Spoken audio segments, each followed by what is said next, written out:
a declared war against the network of terror that attacked America on its own ground. Now, in the deserts and in the skies of Afghanistan, the United States goes to battle like never before. On the ground, American commandos call in 4,000-pound cave-busting smart bombs.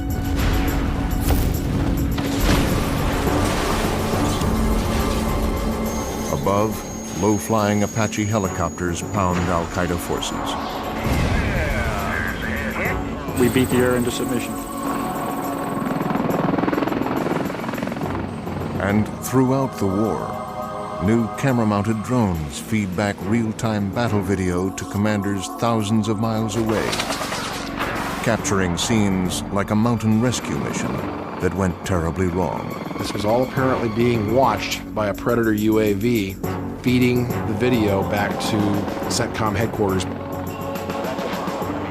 The war in Afghanistan has become a showcase for some of the newest technology in warfare, while highlighting the need for old-fashioned training and readiness. Yet the enemy remains at large. Who is the U.S. battling in Afghanistan? And has it changed forever how Americans fight?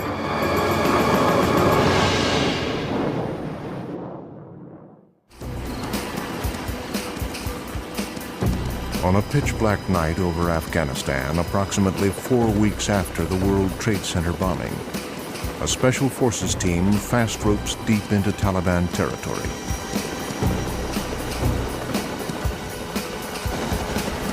They are Team 555 from the U.S. Army's 5th Special Forces Group, and their mission is clear: to work with resistant soldiers, destroy Al-Qaeda forces, and topple the Taliban regime. TAC, this is Commando TAC, over. In the dark of night, Team 555 links up with allied Afghan troops from the Northern Alliance forces, who lead them on a long trek across miles of unfamiliar terrain. It is nearly 10 days since the first U.S. bombs rained down on Afghanistan, targeting Taliban troops, military facilities, and cave hideouts.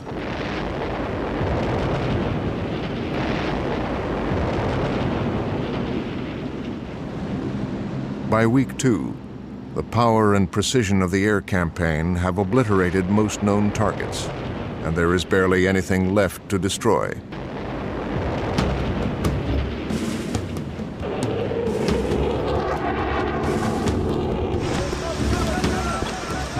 To sense and seek out the enemy, Special Forces Team 555 is deployed.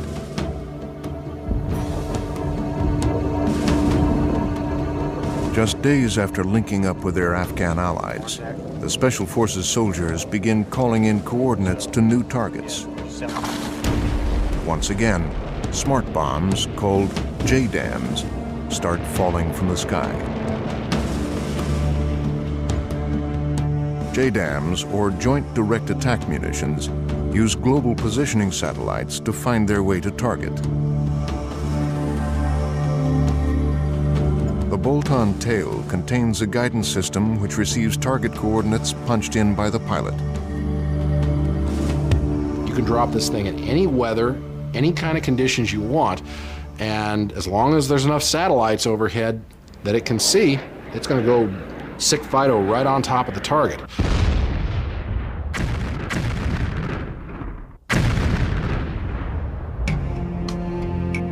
Laser-enhanced binoculars are the most effective tool used by ground soldiers to obtain coordinates for a JDAM target. The most common one is that they have what's called a PEQ-1 or a PAQ-10. It's a target designator with a laser rangefinder on it. You set it up on a little tripod, and it goes and fires a laser beam at the target. And from that, it'll determine a range. You can then plug in a GPS receiver to the targeting unit, and based upon the range from that target, it will generate a targeting coordinate, which you can either then type in into a data messaging unit, or you can call up on a radio to an airplane overhead. That then is punched into the bomb by the air crew. They drop it, and it goes right down on top of the target. American fighters have flown some of the bombing missions in Afghanistan, but for the most part, it is older bombers dropping these smart weapons on the battlefield.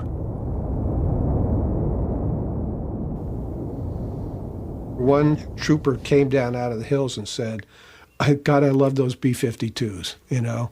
They fly over and you just hear these huge explosions and, you know, they're taking out bad guys. I loved it.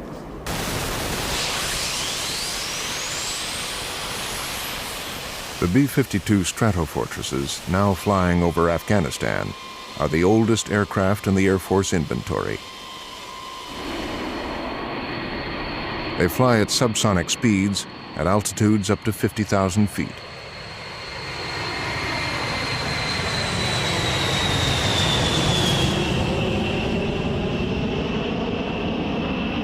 The B-52 first saw action in Korea 50 years ago. Yet in the heavy air campaign over Afghanistan in the fall, this aging workhorse dropped 80% of the bombs.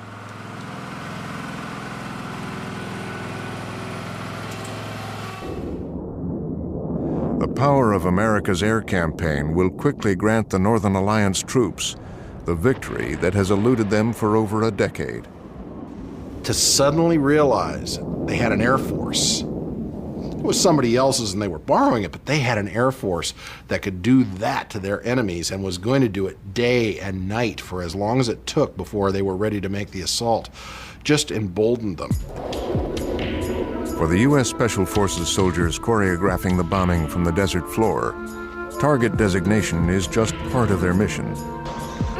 As soon as they drop in country, the Americans begin working with Northern Alliance troops, building up a force capable of destroying the Taliban and finding Osama bin Laden. Special Forces teams help train Afghan fighters, supplying them with weapons, ammunition, food and clothing. They're superbly trained, very self-confident. They speak, you know, lots of languages. They're all, you know, trained almost, it seems like, to a surgeon level of medical care.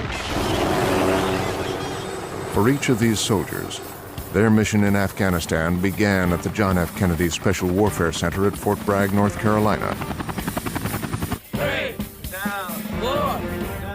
In recent years, Discovery Channel cameras have dropped behind the scenes to document how commandos in the making learned to fight a war like the one being waged in Afghanistan. Graduates of the Special Warfare School are the U.S. Army's best and brightest, given only the most challenging assignments. Weeks of sleep deprivation, 25-mile marches, and exhausting mental tests weed out those who aren't up to the task. Ready! Get ready!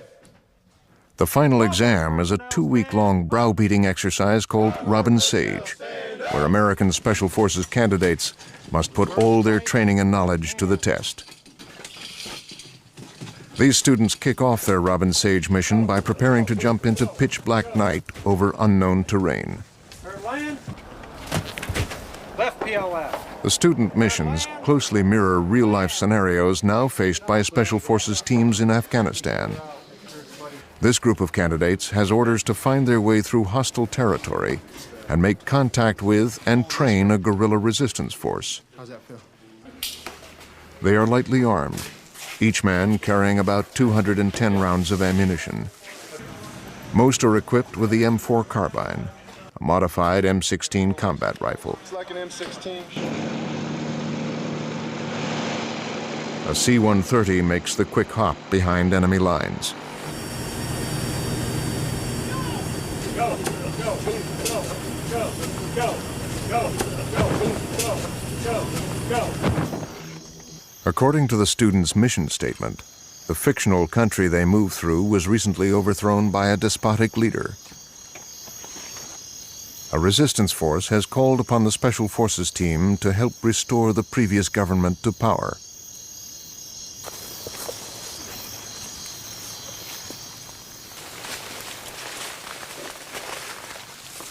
Like Team 555 in Afghanistan, each soldier has a specialty.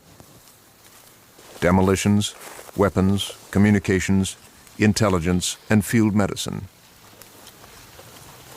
The biggest element to a guerrilla's survival is mobility. He has to be able to move at a moment's notice and move out of an area and stay fluid so the enemy can't pin him down or back him up against someplace where he can't get out of and crush him. They work their way through the rough terrain for over 24 hours. Once they finally locate the guerrilla base camp, they must establish trust with the local guerrilla chief. You are at right now. Whether you're sitting down there or here, just go ahead and sit there. You don't need to get up. In this fictional scenario, he proves to be a hard man to impress. Show me where you're at. Right in there. Don't draw it down a circle. Point to a point and say, I am right there, no doubt. We are right there. You are wrong. You're not right there. I'm not going to show you where you're at until I think, if I want you guys in here, maybe then I'll show you where you're at. What happens in a normal Robin Sage is exactly what we did in Afghanistan. Special Forces team links up with a guerrilla band, finds out their requirements, resupplies them, trains them, helps them execute a plan, and gets into an operational tempo to help liberate the country. Kill us all. Go ahead and throw the map right over here. That's how you get up. I said, fucking throw the map, sit back down. Much of Robin Sage is a mind game. The guerrillas are instructed to treat the student teams with utter What are you contempt. telling me, Captain? I don't think you understand what you're telling me. I think you need to sit there and think about it for a little while. No, you do need to explain to me because I know captains. They like to tap dance. I don't have time to tap dance out here. I won't tap dance. Robin Sage prepares a Special Forces soldier to operate in a dangerous world without rules.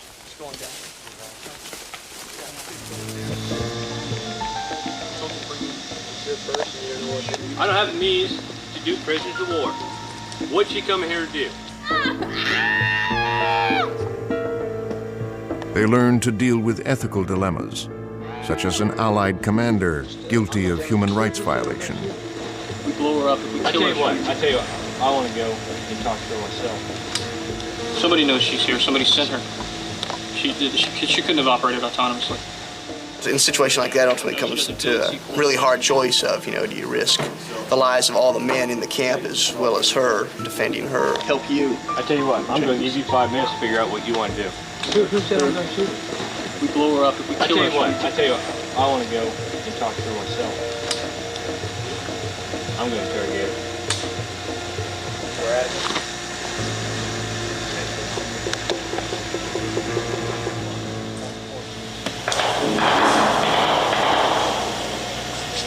The girl's just been assassinated.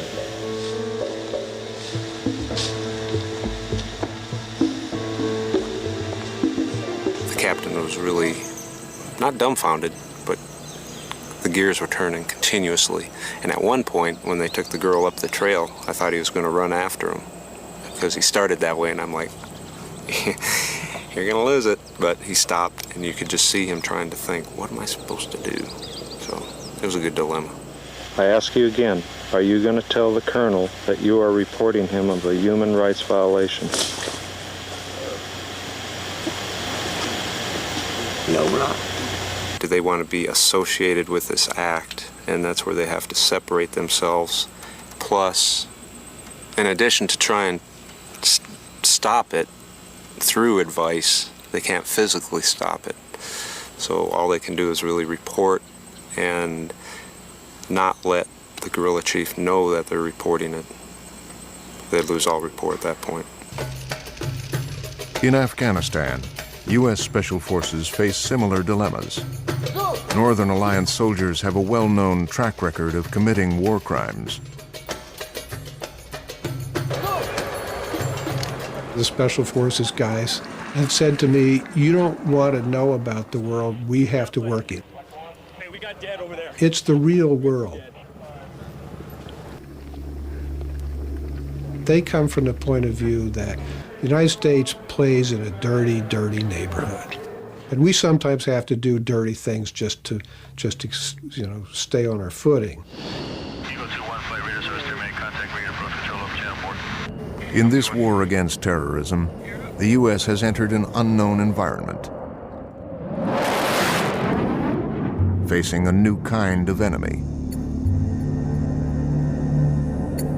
The face of the enemy here is not just a handful of men, much less a handful of very wealthy, religiously eccentric men. What we're talking about here is a philosophy of zealotry and extremism. The first thing to realize is that we're not even at war with a country. When President Bush went before Congress in September and declared war, he in effect declared war on an individual and a network spread all over the world. Chuck Spinney is a longtime Pentagon employee and an outspoken critic of the military he works for. He's agreed to speak to us only on the condition that it's stated his views are personal. Now we're dealing with this sort of vague thing in the mountains. The real thing that has to be done is you got to take out the Al-Qaeda network and its leadership. And it's not clear what has happened there. A fluid network like Osama bin Laden's is a stateless organization whose warriors infiltrate our society and use our own technology against us. They know they can't go head-to-head with an organized army, so they're going to go around it, try to achieve their objectives by striking directly at the centers of power and culture in a society and bypassing the military in the process. True victory against this kind of enemy remains difficult to define.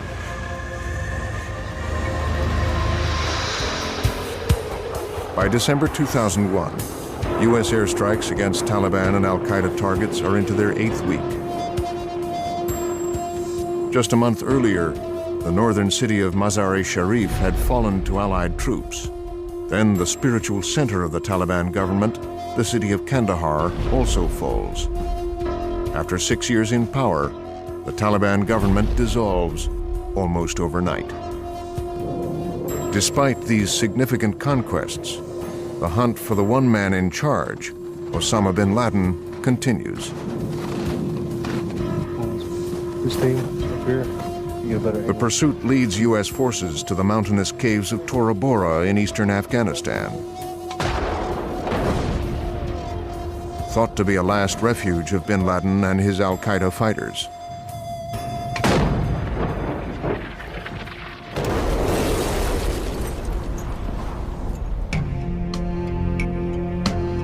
Specially constructed 3D mapping of Afghanistan shows the mountainous topography of areas like Tora Bora. While U.S. bombers pound the cave complex, American special forces try to guard mountain passes to prevent Al-Qaeda fighters from escaping across the border into Pakistan. But with relatively few U.S. soldiers on the ground, the enemy is able to filter through the mountains. In the end, the 2-week pounding of Tora Bora still fails to locate bin Laden or to destroy Al-Qaeda. The Taliban, as the government of Afghanistan, has certainly been displaced, much easier than anybody, including myself, thought would happen. But there was an armed force of somewhere between 40 and 50,000 Al-Qaeda and Taliban forces. If you add up all the people killed and captured, you might get to 4,000. So where did the rest go? You know, conservatively speaking, 20,000 disappeared, maybe as many as 40,000 disappeared. They went to the hills with their weapons. This war's not over. Cleaning out the Taliban and Al-Qaeda, you have to go ahead and do it zone by zone, take them out, clear it, and then move on while protecting what you've already done. Osama, we think, is still at large, or is he? As we're talking about this right now, there has been no proof of life video that can be dated past December of 2001. He may be dead. He may be incapacitated. He may just not want to show his face. He knows right now he is the most hunted man on the planet. He, Zawahiri, and Sheikh Omar are the 3 prizes. We do need to go and find these men or kill them. The hunt for Al-Qaeda operatives in the labyrinth of deep caves that make up Afghanistan has required a powerful penetrating explosive commonly known as the bunker buster bomb. They come in a couple of sizes, the most common being something called the Blue 109 or BLU 109, which is a 2,000-pound weapon. It's essentially interchangeable with the big Mark 84 2,000-pound, ballistically the same, and you can mount laser-guided bomb or JDAMS kits to it in exactly the same way. The lugs are the same. When it hits a concrete or rock surface, the bunker buster delays its detonation.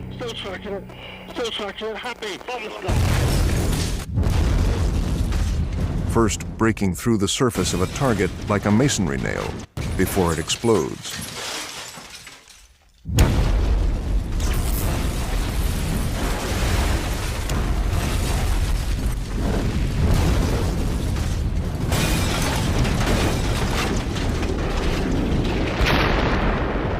For caves buried deeper than 50 feet, there is the 4,700-pound super penetrator.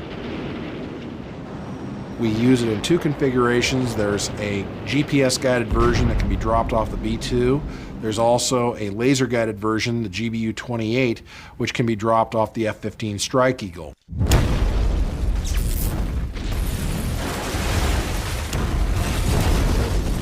The alleged success of the bunker buster bomb in destroying Al-Qaeda hideouts has encouraged the development of a new generation of precision-guided weapons. One, called Automatic Target Acquisition, or ATA, has already entered service aboard Navy cruise missiles. ATA does not require a soldier on the ground to designate a target. Instead of using a laser beam to home in on or a little TV camera to fly down into a target, such as you've seen before, it uses a dual technology. It uses a GPS receiver to get it into the general neighborhood where it then starts looking for a target. The seeker head, mounted on a bomb or air-launched missile, will use global positioning satellites. Then an image of the target already loaded into the seeker's mini-computer searches for the structure on the ground that matches that image.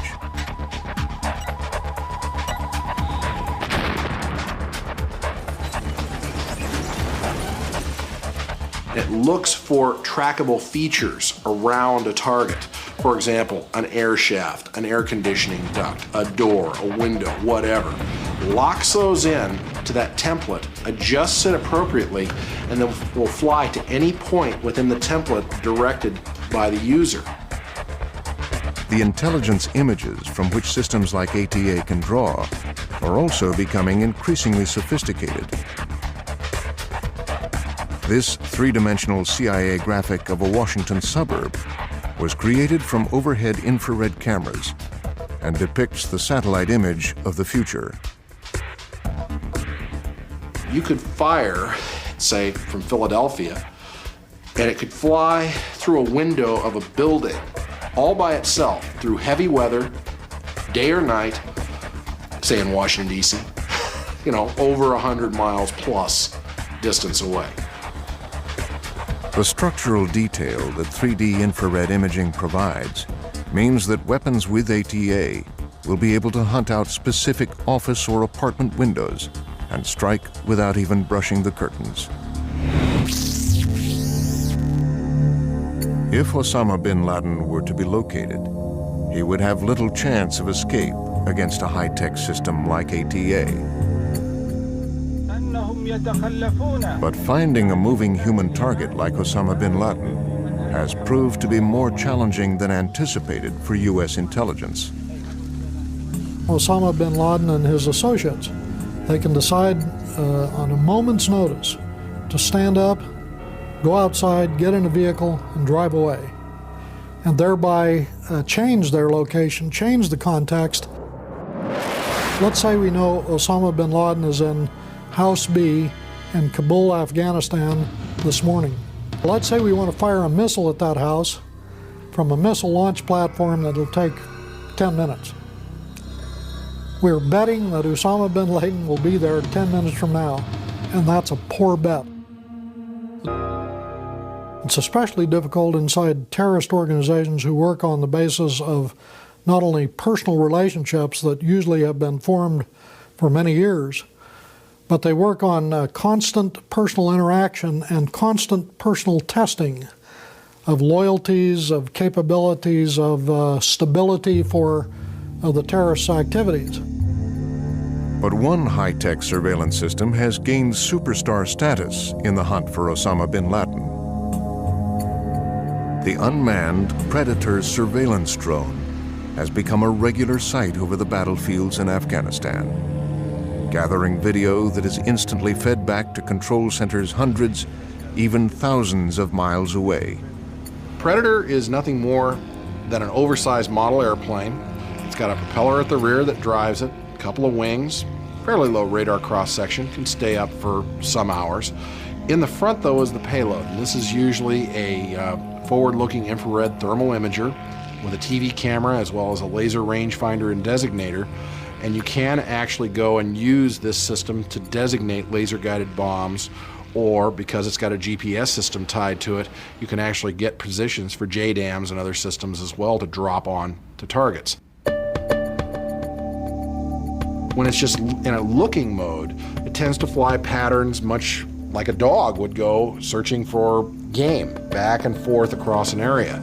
But when it finds it, it's able to then set up an orbit and actually surveil that target so that if that target attempts to move, if something changes, the information is immediately relayed back. And again, because it's got a satellite uplink, it can go ahead and share this over a UHF satellite anywhere in the world. While most praise the capabilities of the Predator, reports back from the field are mixed. The Predator is tracking a target with a camera that is essentially looking through a soda straw. You see a very narrow field of view.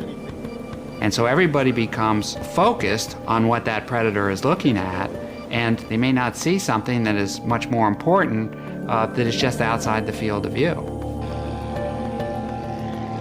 For the first time ever, continuous live coverage of recent ground battles between U.S. and Al-Qaeda forces was fed back to generals and civilian leaders in Washington, D.C., 10 time zones away. The Predator, by providing this imagery back to the command post, is leading to over-supervision. In fact, some of them are referring to it as the great nanny in the sky. And it basically is distracting them from the job they have at hand, and people are sort of overriding their local decisions. It is not an opinion shared by all.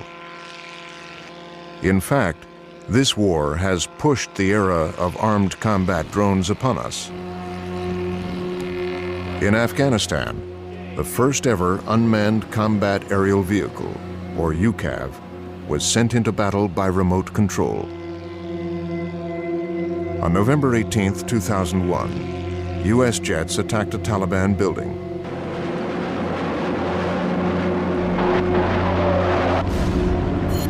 As a group of Al-Qaeda operatives fled from the destruction, a Predator drone loaded with a Hellfire missile was directed to launch its deadly package into the escaping men.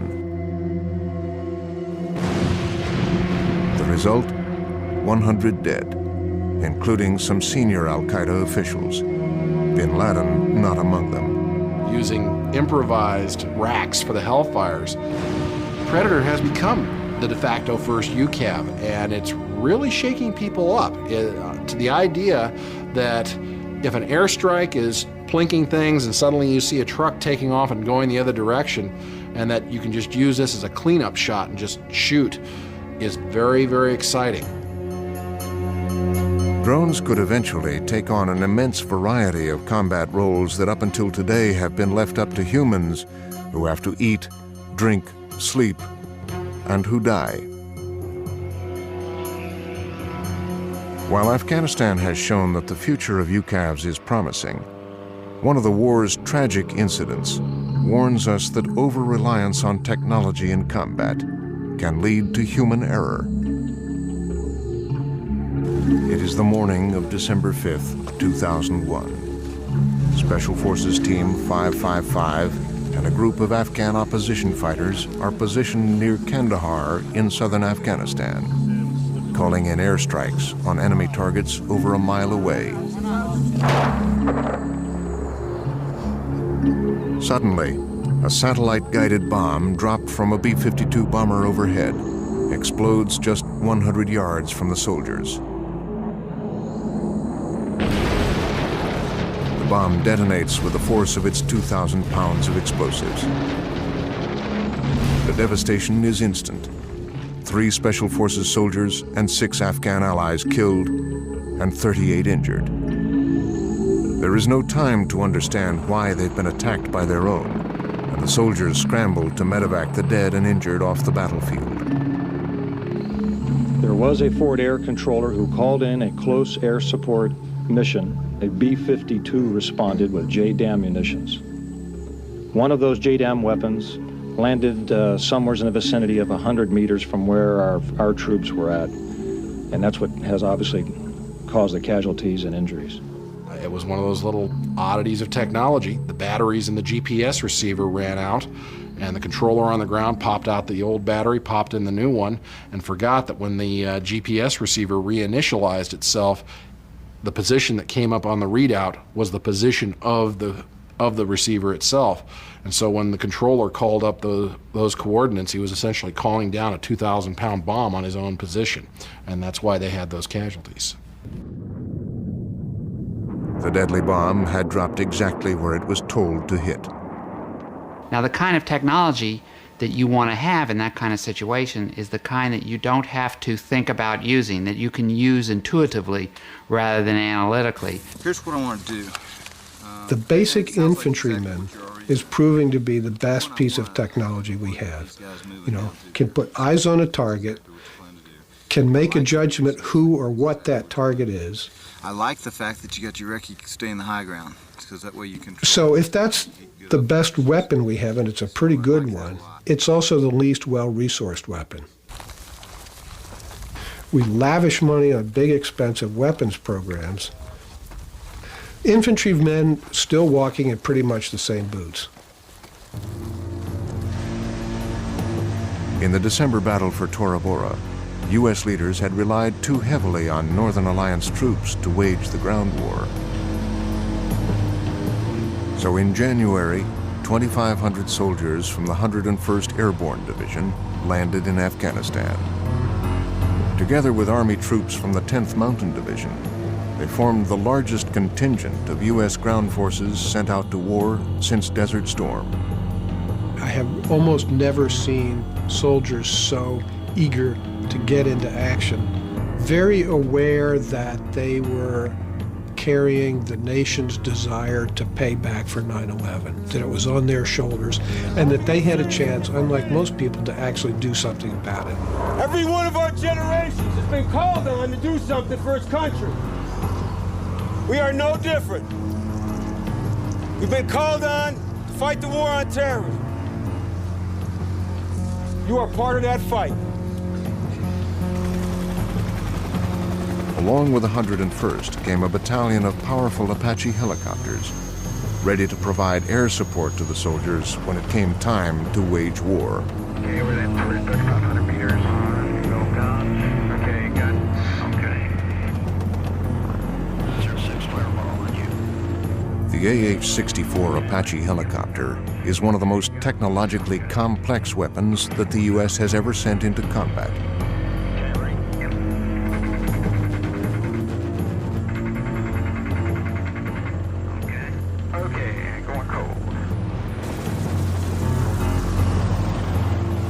The two-seat gunship can prowl undetected deep into enemy territory with a load of laser-guided missiles.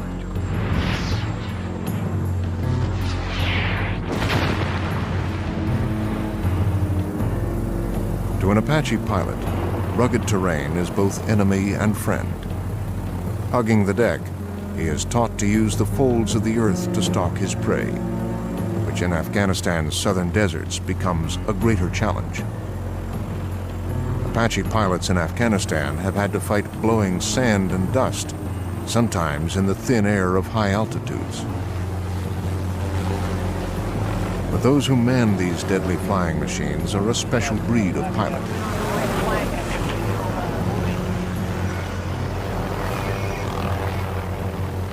It's just something that helicopter pilots have have voiced again over the years, and that's the way they fly, is that we beat the air into submission. Once in range, the pilots pop up and pull into a hover, providing a steady platform to get their weapons onto target. There it goes. I remember my initial instructor years ago in flight school told me that he thought trying to teach somebody who had never flown a helicopter to hover a helicopter in one spot, 3 feet above the ground, was about like trying to teach a guy how to ride a unicycle on top of a basketball. Each man flying Apache missions in Afghanistan has gone through years of training back in the States. There's going to be Apaches on the battlefield tomorrow night, so I want a very well thought out either restrictive fire measures or procedures ironed out to protect the infantry force on the ground, as well as to enable Colonel Cornwall to get fires from the Apaches. But you're right on top of their head, and we need a... In a war zone like Afghanistan, coordinating air and ground units requires precise timing and exact situation awareness. Working just tens of meters from friendly forces calls for detailed planning and rigid precision. Roughly in this vicinity? In there, I don't know where to put you to keep from hitting our guys once they're in there. We will drop down to the ground frequency, and if you come up against any unexpected resistance, we're there to provide direct fire. The Apache pilot is directly connected to the $14 million aircraft he flies by a system of sensors mounted on the side of his helmet. The eyepiece and the sensor on the front of the aircraft are in coincidence, and wherever you look, it's looking. In effect, it's the same as if you took your eye, moved it 3 feet down and 10 feet forward and placed it at the front of the aircraft, because all of the imagery that you receive on the screen is from that sensor at the very front of the aircraft. The destructive power at the pilot's fingertips is formidable and includes a 30-millimeter chain gun, up to 38 rockets, and as many as 16 laser-guided Hellfire missiles.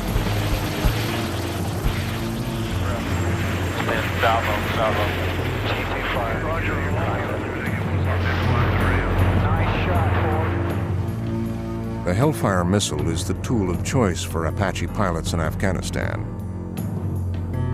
This anti-tank weapon fires upward and then descends onto the top of the enemy vehicle, striking it at its most thinly armored point. The Hellfire's dual seeker head follows a laser beam that the backseater points at the intended target.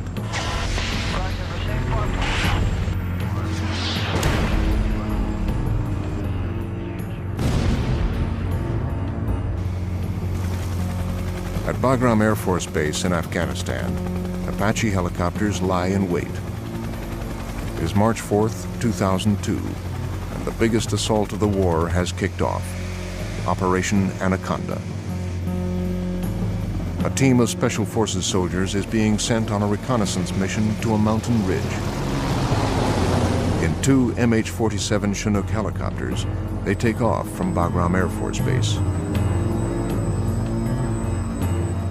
The team is headed for a high-altitude region in southern Afghanistan called Shahi-Kot. The Chinook helicopter they fly on has been the transport warhorse of the U.S. military since the Vietnam War. In the darkness, the Chinooks land in a predetermined mountain LZ just above 10,000 feet. Recon photos suggest the enemy abandoned the ridge months ago. But as the soldiers jump to the ground, they come under heavy fire. A rocket-propelled grenade hits one of the helicopters, and the troops scramble back onto the Chinooks that manage to lift off amidst heavy fire. The helicopter's rear gunner, a Navy SEAL, returns fire from the open back hatch of the aircraft. And as the Chinook climbs steeply and banks hard to the north away from danger, he is jolted out of the aircraft, left behind on the desert floor. And the story we've been told is that this SEAL charged a machine gun nest and personally shot everybody in the nest, took out the crew of this machine gun that was firing on the Chinook as it was trying to escape. A Predator drone then appears over the battle zone, capturing the scene that ensues. Apparently, the SEAL was then either taken captive or disabled and was very badly treated and eventually, of course, died. This was all apparently being watched by a Predator UAV, feeding the video back to CENTCOM headquarters back at MacDill Air Force Base in Tampa. So everybody watched this happen in real time. For unknown reasons, CENTCOM headquarters does not communicate news of the Navy SEAL's death to a Special Forces rescue team already on its way to extract the fallen soldier. This team heads into danger, not knowing that the soldier they are on their way to rescue is already dead. On board is an Air Force pararescue man, trained to recover downed soldiers trapped behind enemy lines. When we start getting you headings, okay? Discovery Channel cameras had been present last spring as this Air Force commando named Jason Cunningham faced the last hurdles of the 2-year pararescue school in New Mexico. Bound back, guys, bound back! Alpha, bound back! Cunningham had successfully passed the school's 6-day final exercise, which included an all-night firefight against a fabricated enemy force. Now, almost a year later, in the skies over Afghanistan, this was the real thing, and Cunningham's first ever combat mission. It is what he has trained long and hard to do. But as Cunningham and the rest of the Special Ops rescue team prepare to land, an RPG missile hits the Chinook. The heavy aircraft crashes to the ground, and the surviving soldiers, including Cunningham, run for cover from the hail of small arms fire. For Jason Cunningham and the rest of the Special Forces rescue team, it is a long fight to the death. For the next 12 hours, they face constant fire. Cunningham tends to the wounded for hours, moving the injured from the incoming enemy fire landing just feet away, until he too is fatally hit.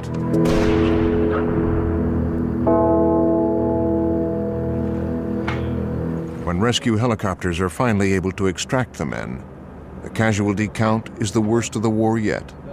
7 U.S. servicemen dead. U.S. ground troops were now more than ready for Operation Anaconda. You know, when they gathered to get on the helicopters in the middle of the night before the operation started, they were jumping up and down like popcorn. Even though they had these incredibly heavy packs on, they were just vibrating with adrenaline. They couldn't wait to get up there. Apache and Cobra helicopters filled the skies as U.S. soldiers joined a contingent of allied Afghan troops across strategic areas of the Shaikot Valley. The Allied force began pounding the mountainous redoubts. Go, go, go! Go, go, go! Fighting at altitudes of 10,000 feet against an enemy force 10 times greater than expected, victory was not to come easy.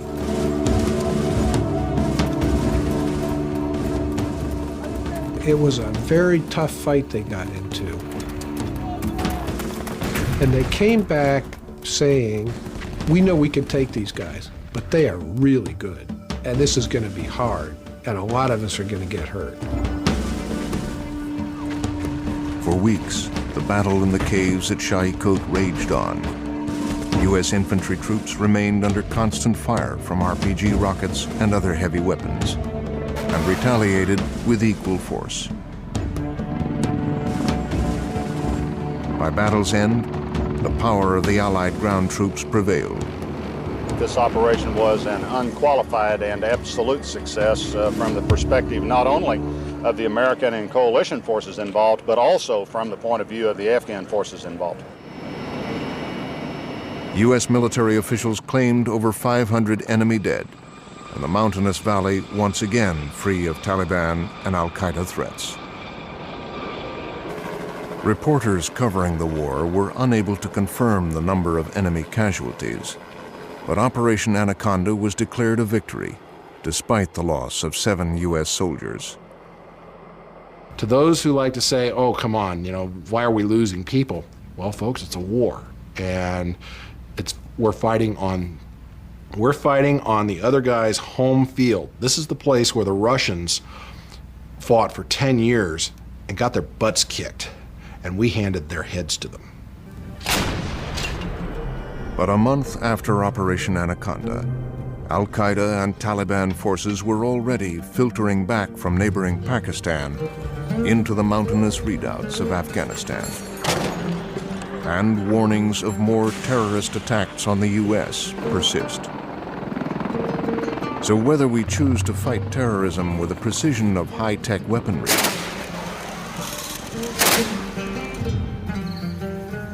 or the power of the basic soldier, one thing is clear. This is a battle that has only just begun. Militarily, I think there's always going to be people who don't want us there and will take shots at our people that will just go on and on and on. I guess it's sort of up to us how long we stay there and fight it. It's going to require a continuous effort, probably for a generation. And it's going to obviously start with military action, but it's going to finish with financial aid, industrial and agricultural development, education, and all the other things that we were talking about earlier that represent the ultimate solution to giving hope to the rest of the world. This is not just a military solution. General Hugh Shelton, the retired chairman of the Joint Chiefs of Staff, once told me that the military is like a hammer. It's great as long as what you're hitting with it is a nail. But not every problem in the world is a nail.